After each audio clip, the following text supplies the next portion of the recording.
네, 주말 동안의 이슈를 정리하고 이번 주에 가장 눈여겨볼 소식들 살펴보는 시간입니다.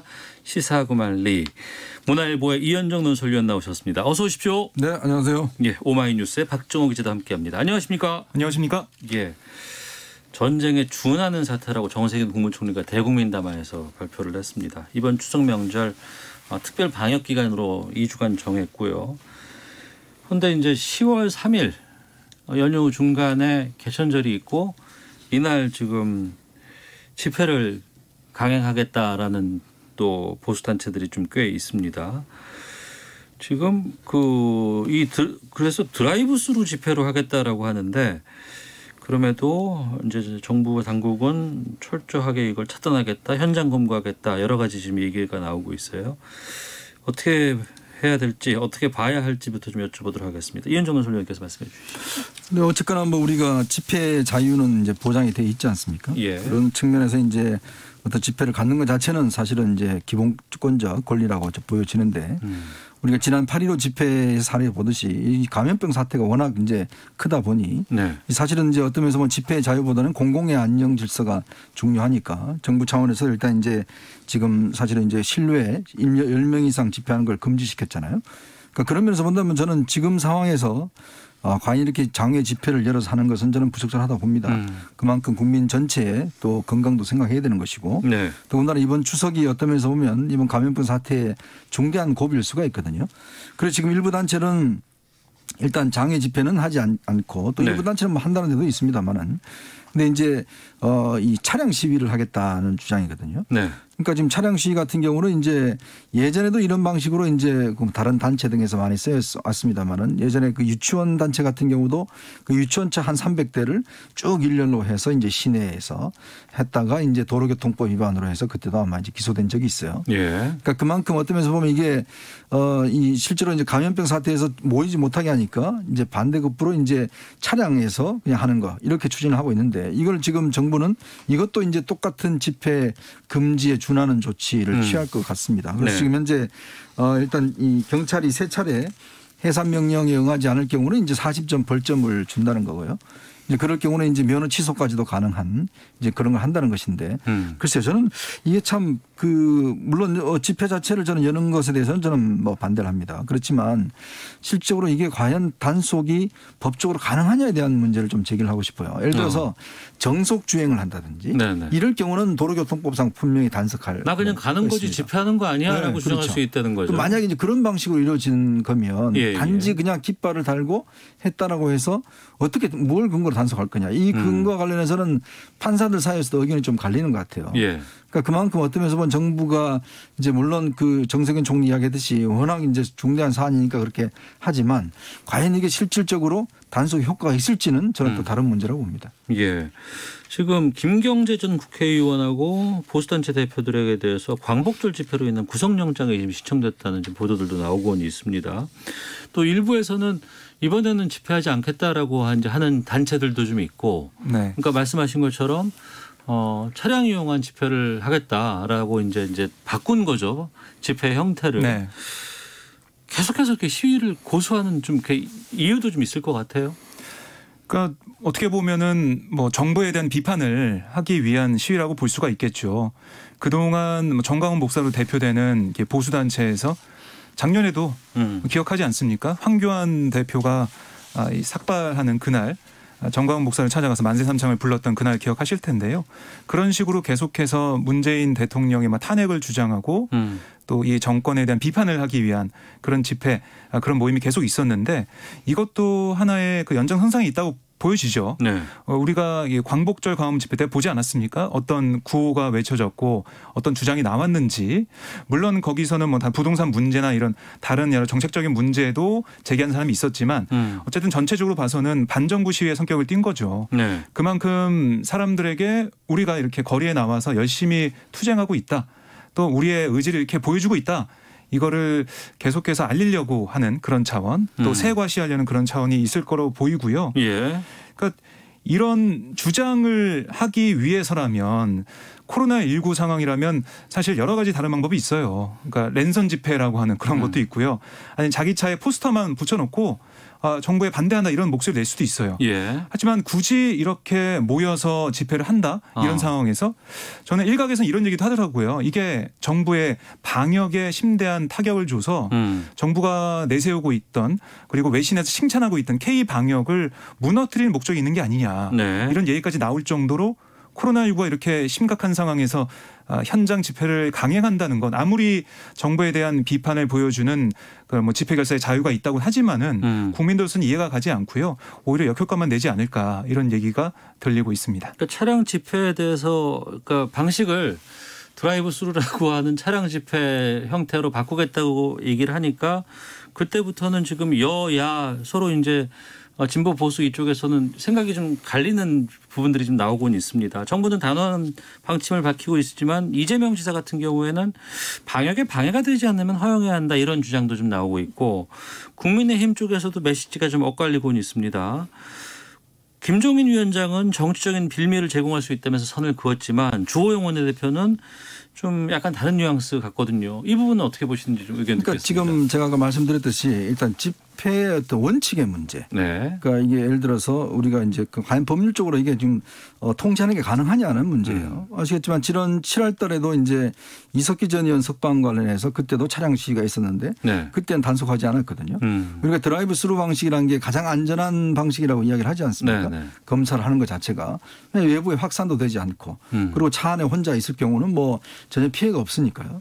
자, 그런 걸 기준으로 한다라면 그렇다면 예를 들어서 차량 시위를 굳이 그 어떤 시위라는 형태라는 걸 띠긴 하지만 이거는 뭐 주행이잖아요.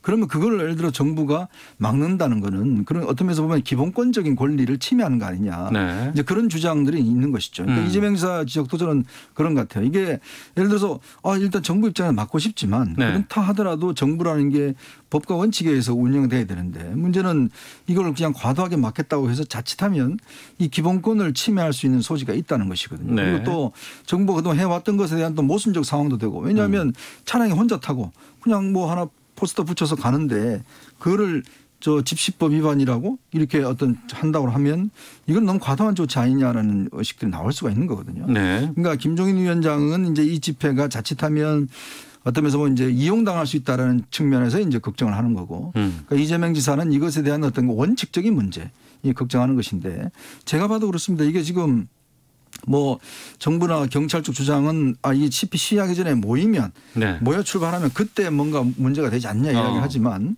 그건 제가 볼 때 기우 같아요. 아니 그거를 모이고 하는 것 자체를 상정을 아직 계획을 하지 있지 않는데 그걸 미리 상정해서 무조건 면허 취소하겠다?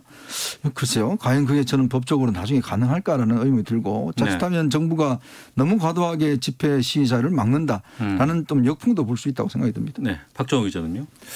뭐 이재명 경기지사의 얘기를 들어보면 많이 좀 보도가 됐는데 그런 것 같아요. 전문을 쭉 보면 이게 이 현행법 어디에 저촉되는지 차량 시위가 그거는 경찰의 소관이고 예. 방역 당국인 자신의 입장에서는 방역에 방해되지 않는 범위 내에서는 정치적 표현이라면 허용이 된다 이렇게 얘기를 한 거거든요. 그러니까 만약에 이렇게 방역에 문제되는 그런 부분이 아니라면 정치적 표현이라면 차량 시위가 가능한 상황이죠.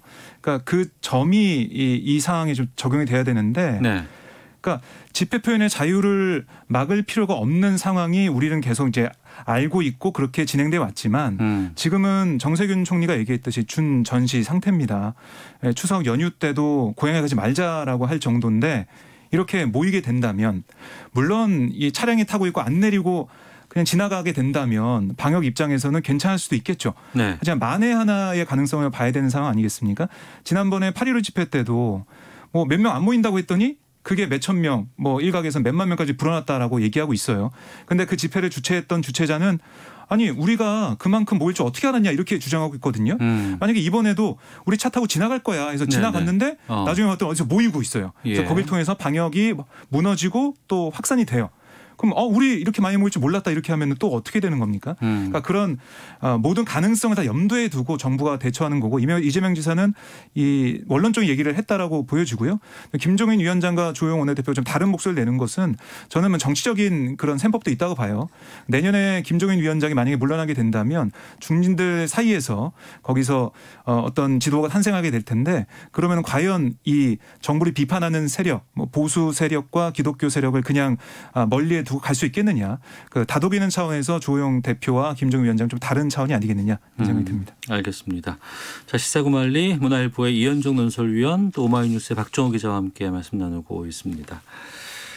서해상에서 우리 공무원 북한에 의해서 피살된 사건이 있었습니다.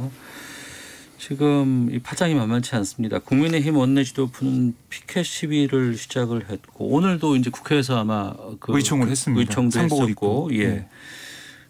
국회 내에서 긴급 현안 질의 주장하고 민주당은 좀 어렵다는 입장인데 그 국민의힘 입장 좀 전해주시죠, 이현정 논설위원께서. 그러니까 지금 일단 워낙 이 사태 자체가 사실은 정말 뭐 있을 수 없는 일이 벌어진 거 아니겠습니까? 네. 우리 국민이 북한 영해에서 사실 총격이 됐고 우리 국방부 주장대로라면 이 시신이 소각까지 된 상황. 북한 주장으로는 일단 총격을 받았다는 상황은 이걸 뭐 다 인정하는 거고요. 그러니까 사실 이거는 뭐 국제법적으로도 위반일 뿐더러 사실은 9.19 협정이라든지 남북 간에도 있을 수 없는 일이 벌어졌지 않습니까? 물론 뭐 지금 지난 금요일 날 김정은 위원장이 미안하다는 이야기는 있었지만 그러나 또한 우리 국민을 대표하는 국회 입장에서 보면 이 상황에 대한 당연히 북한 당국에 대해서 어떤 규탄을 하고 또 이 사태가 그럼 과연 지난 21일 날부터 실종이 됐는데 그러면 그 사이에 정부가 어떻게 움직였는지에 대해서는 당연히 국민이 알아야 될 상황 아닌가요? 네. 이제 그런 측면에서 이제 긴급 현안 질의를 하자고 한 것인데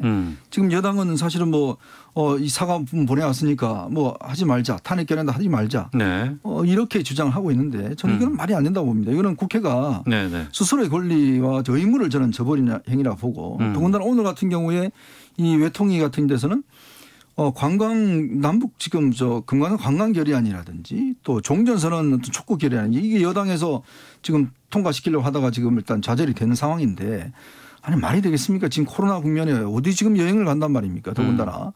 그리고 지금 우리 국민이 이렇게 숨지는 사고가 발생했는데 지금 상황에 종전선언 한다는 게 말이나 되겠습니까? 그런 측면을 본다면 당연히 저는 이거 야당이 주장하는 것처럼 국회에서 따져봐야 될 문제죠. 그리고 또 이 문제에 대해서는 단호하게 국회 차원에서 북한에다가 어떤 경고를 주고 이런 일이 없도록 재발 방지가 없도록 더군다나 지금 정부가 주장하고 있는 합동조사에 응하도록 하는 거는 국회가 할 일인데 저는 여당이 너무 지금 정부의 눈치를 보고 있지 않느냐 청와대에. 그러니까 여기 따라가려고 있는 거 아닌가. 저는 이런 부분 본다면 좀 국회가 이번에는 국회마저도 좀 단호한 목소리를 내야 되지 않는가 그런 생각입니다. 알겠습니다. 여당이 너무 청와대 눈치를 보고 있다라고 말씀해 주셨는데 그러니까 대북 규탄 결의안 민주당에서 애초에는 하자고 했었어요.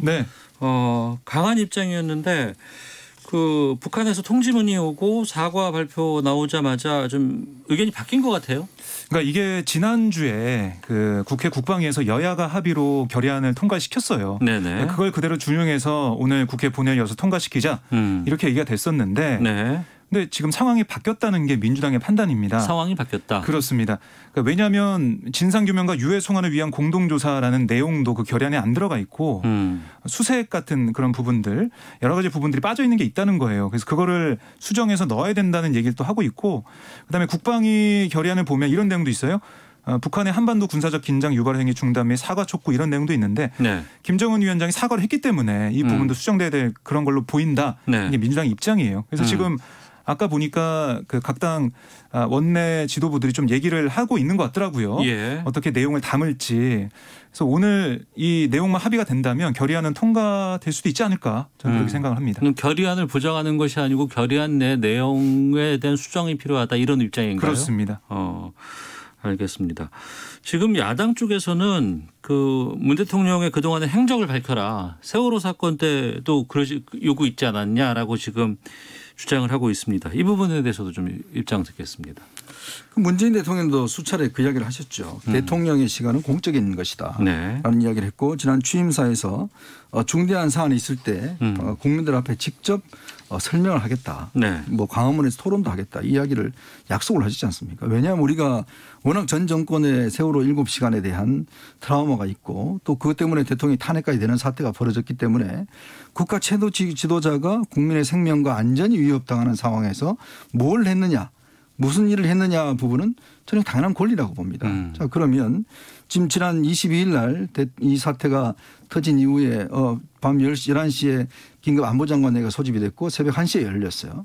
자 근데 대통령은 보고받은 게 그날 아침 8시에 보고를 받았습니다. 근데 그 이후에 대통령의 공식 입장이나 이런 것들이 육성으로 전해진 바가 없어요. 네. 그리고 또 25일 날 국군의 날 기념식이 있었는데 이때도 대통령이 북한에 대한 북자도 이제 꺼내지 않았습니다. 그리고 지금 마찬가지로 이 대통령이 어제서야 긴급 안보장관 회의를 하고 북한의 주장에 대해서 긍정적이다는 입장을 공식적으로 발표를 했는데 자 그러면 문제는 대통령이 국민들의 위급한 상황에서 왜 장관들마저도 청와대에서 회의를 하는데 대통령은 여기 참석하지 않았는가. 네. 대통령은 또 어떤 지시를 했는가. 지금 뭐 새벽 2시에 어떻게 대통령 깨우냐고 이야기를 하는데요. 이건 말이 안 된다고 봅니다. 아니 당연히 그러면 이 중대한 상황인데 청와대까지 장관들이 다 모였는데 대통령한테 미리 보고도 안 한다는 말입니까? 도대체 그런 정부가 어디 있습니까? 그걸 당연히 해야 되는데도 안 했다라면 왜 안 했는지 부분에 대해서는 반드시 따져봐야 되지 않겠습니까? 우리가 네. 전 정권의 그런 한 기준이라도 뭐 30분 단위 뭐 1시간 단위 그때도 뭐 이야기를 했지 않습니까?